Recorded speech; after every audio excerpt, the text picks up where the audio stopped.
The foundation of a relationship with a narcissistically personality disordered individual is based on control. And that's the basis of all interactions, to gain and remain in control of you.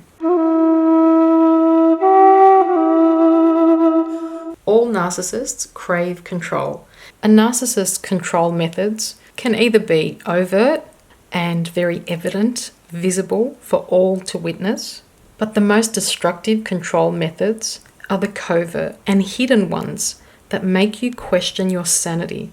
So I'm going to help you clarify so you can recognize when and how you're being controlled, because knowledge and understanding of this is so liberating. Covert methods of control are usually more passive-aggressive, and they include the silent treatment, which is pretending not to hear you, walking away mid-conversation, or more specifically, walking away when you're talking about something that's important to you.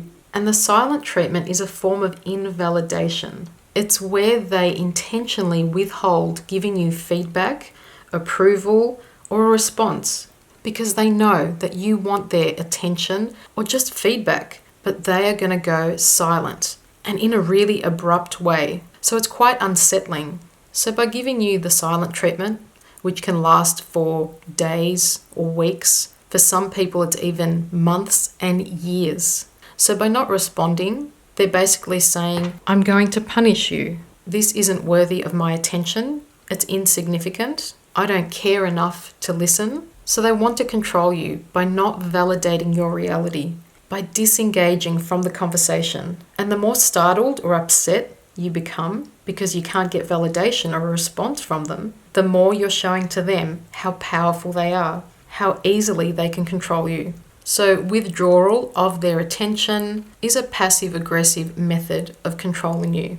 And this is particularly challenging if this goes on for months and years, because psychologically it feels like it's eroding your sanity. And this is an insidious way of still controlling you, even though you may not have a relationship with them. And this is also the reason why you'll never get closure, because they want you to continue suffering. And people will describe this inability to gain closure like an open energetic wound that they are continuously hemorrhaging from. If you cannot give yourself closure, the narcissist is still controlling you. So know that their invalidation, withdrawal, and silent treatment, no matter how long it lasts, is still a way that they want to control you. Other typical passive-aggressive control methods include dominating stances and body language where they stand over you, and then there's the stare. And that is a cold laser beam glare where they communicate via their intense facial expression that they are extremely displeased with you. And you'll just feel that energetic, intense wave of, oh crap, I'm going to get punished somehow.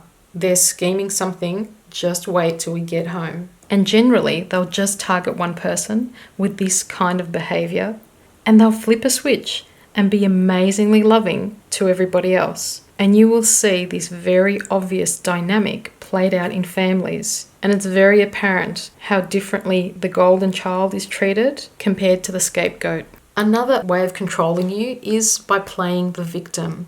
If they can tell you sob stories, failures, misfortunes, exaggerate the suffering that they experienced, and manipulate your empathy, then you can remain their savior, rescuer forever. They've enmeshed you in their web. And this is where being discerning with our empathy is so important. They want you to search for clues, do lifelong research, prove your loyalty, and extend your understanding. Basically, dedicate your entire life to proving how unique and special they are. So do you see that superiority complex in this method of controlling you? They seem to have trouble in showing their appreciation, and they're never quite satisfied with your efforts, or they will compare you to someone else. So again, they will withhold acknowledgement of all the help that you've given, and this makes you forever feel like you're just not quite good enough, or that perhaps you really are an unloving person. And yes, we all sometimes find it difficult to communicate certain things, But narcissists seem to find it impossible to genuinely acknowledge the goodness in others or to make amends. So playing the victim is a very subtle method of control, and so is denying responsibility. So when we step in to repeatedly and continuously help them, or to take responsibility that isn't ours, that is still controlling us via guilt. So if we feel guilt or shame, or better yet, if we feel obligated, then that's great. You'll end up exhausted trying to find solutions while they sit back and pull your strings. They'll control us for as long as it takes for us to get our self-worth, self-confidence, and get our boundaries back. Mockery, public humiliation, and criticism. So they'll make hurtful and inappropriate remarks in front of others about your appearance, how silly you were, how ridiculous you looked, but they'll do it in a loving way. So after they say it, they'll end the sentence with, "Oh, it was only a joke. Oh, you're so sensitive. You're overreacting again." Or they'll say something like, "It's for your own good. I'm just telling you the truth. I'm giving you a reality check." So they'll feel very clever in front of an audience with their brutal honesty, so they appear respectable. And onlookers laugh awkwardly, so the narcissist feels a boost of power by seeing our discomfort and the audience's emotional reaction too. So even though onlookers may be shocked to hear what they've just said so callously, but the narcissist enjoys this center stage and they feel entitled to make any comment under the guise of honesty. So they thrive on tormenting, taunting, and punishing whoever is their chosen target. They gain control by getting an emotional reaction, any emotional reaction. And that's why when things are going smoothly, they will create dramas, make up stories, or recreate history just to provoke an emotional reaction, to trigger a supply of your energy.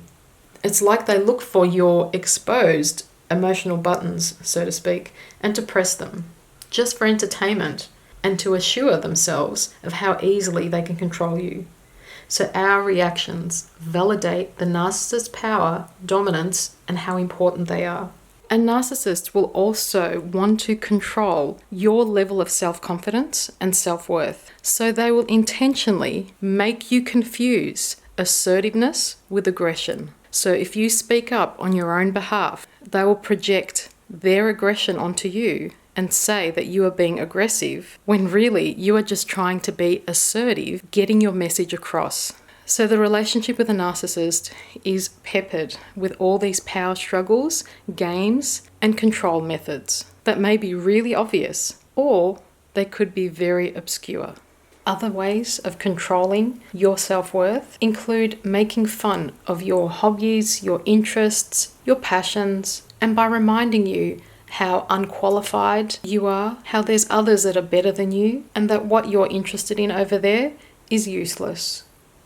Other methods of control, which can be both overt and covert, include fear and intimidation. You'll observe them giving you warnings, forecasts, and predicting how bad things are, how terrible they were, and how it's almost inevitable that every idea, dream, hope of yours will fail.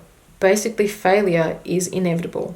They're addicted to bad news, and that's all they see. They're incapable of seeing any goodness, unless, of course, they're pretending to be a positive, good person. They're mistrustful of everything and everyone, so they'll infect you with this fear and control you with it. Because if you are in fear, you're more easily manipulated. You're more likely to believe their horrific predictions, and this shared paranoia bonds you. So if you can see them as your only source of wisdom, hope, and security, that gives them control of you.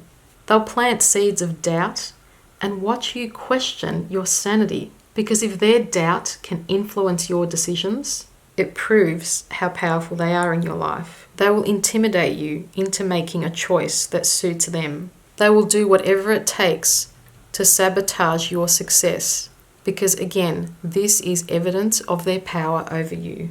And they want you to turn only to them and see them as an authority on everything in your life.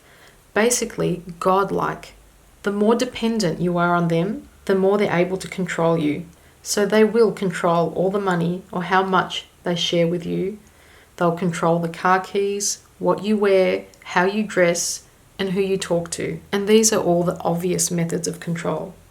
The narcissistic rage is an expression of their complete superiority over you. It's an eruption of hatred and an exaggerated aggression, and it's completely blown out of proportion. It's like a volcano. So they want to intimidate you, frighten, threaten you, and bully you into an apprehensive submission with this rage.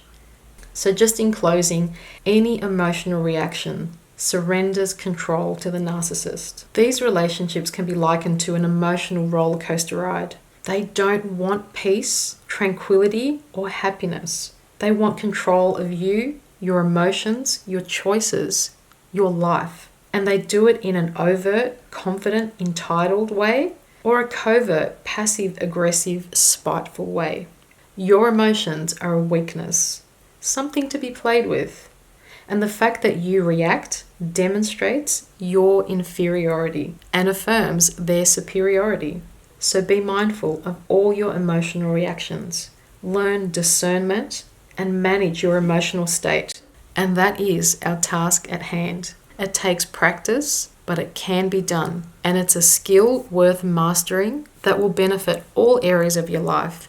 And you may not see it now, but in time you will look back once you have mastered this skill that regaining your emotional control gives you back the reins of your entire life. And you realize that nothing in the external world can touch your internal reality.